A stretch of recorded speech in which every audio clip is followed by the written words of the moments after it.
All right, welcome back to another HN vlog. Today I want to talk about a very important topic. I know I always say that, but they're all important to a certain degree. But this particular topic, no one is telling startups about this particular topic, and I don't know why, to be honest, because it's a very important topic in a sense where startups make a lot of mistakes in that event. What does it mean to register a company? And when should you register a company, right? Those are the two key points that entrepreneurs, startups need to know. And I see a lot of them making that mistake. And I want you to pay attention, If you're doing a traditional business, a restaurant, a retail store, that's different. There's a lot of example out there. It's a proven, business. So there's nothing new to reinvent as much. Unless you want to add some innovative aspect, you can just register your company. But when you talk about innovation in any sector, that means you're talking about something new, something that maybe has not been proven or not been proven at scale, or there's not a lot of example out there, right? And there's a lot of data you need to collect before you register a company. You need to understand something. When you register, the minute in any country, the minute you register a company, the moment you register a company, the first thing that you're going to have to do is report it to the tax man in any country. And report it at the timeline they're giving you before that, because they're going to penalize you, because that's how they make their most money, is penalties. So people don't understand. You register in business, whether you make money or not, you got to report it. You got to pay whatever tax. And even if you don't have to pay tax, you still got to report it. If you don't report your revenue, income, so on and so forth, then you have penalties and all those things. That means what? You got to get an account. That means money, right? A lot of time, if you have to be registered depending on countries, you have to get a license. That means money. You got to do this, A, B, C. That's money that's coming out your pocket before you even make revenues. So before you even talk about registering a company, the first thing you need to do is test your thesis, your idea, your concept. Talk to potential customer. What is the price point that you can charge? Are they even interested in your innovation products or services? What are some of the challenges? Who are your competitors? All that stuff needs to be done before you even think about registering a company. When you start thinking about registering a company, that's when you think you can start monetizing very quickly, right? When you already have collected all those information. I even go even further. Your MVP, you should develop your products, services, app, whatever, before you even register the company. If you don't have the money to to develop your MVP, your minimum valuable products, then at least that gives you a sign you're not ready to register a company. So you need to do as much as you can that does not involve collecting money, making money of that business. Everything else you can do without registering a company, right?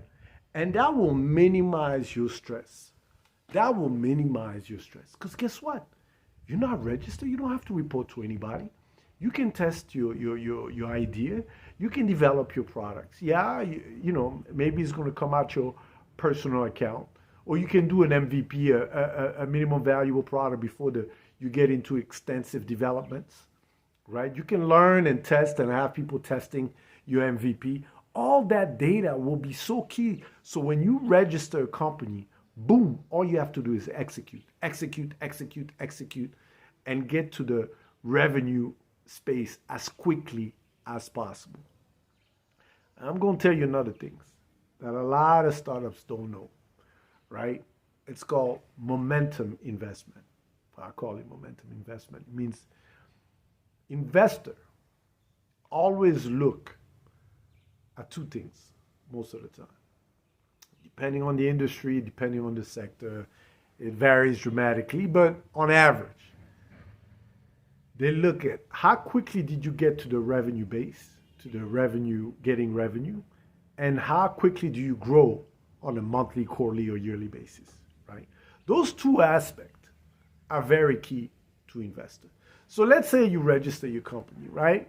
And then you start getting into testing, collecting data from potential customer, figuring out how to, develop your MVP. Takes you 6 months, a year, even 2 years.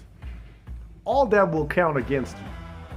Because when investor, unfortunately, most of them will not talk to you. They're just going to look at a piece of sheet of documents and see your projections and your revenues and all this. 2 years to get to revenue? What's wrong with this company? Because remember, most of the number one job of investor most of the time is to find a way to say no. That's just their job. They're looking at the best of the best.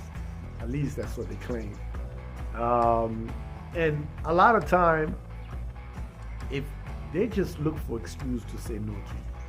Remember, they get hundreds, even thousands of applications on a weekly or monthly basis. So they're now running out of applicants. So their job is to find a reason why to say no. So your job is to give them no reason to say no. And what you see is a lot of companies you see, especially in the fintech space, because that's what's very popular right now. What you see is they grow from day one going this, right? But what you don't see is all the work they did before registering the company. And that's why their growth just look like this, because they already had a plan, strategy, product, everything lined up, to get to this. And to give them a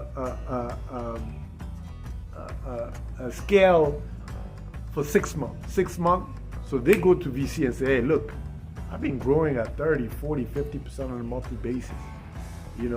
User base, sometimes revenue base, so on and so forth. But you don't see what they have done or what they were doing before they registered the company. So think about that. Don't register the company unless you know for sure you can monetize your platform in the next 30 to 45 days. Or at least, if you can't monetize it, get a user base or user acquisition that's going to grow tremendously for the first, 6 months, for example. So those are the things you need to look at. Basically, don't register a company unless you know you can get whatever you need, to generate revenue or user base. So I hope that helps. For those who are already registered, it's too late. But for those who are looking to start a business, make sure you get the basics before you get started. Take care. Let me know what you think. Put some comments below, man. And if you like the content, press a like, man. That doesn't hurt.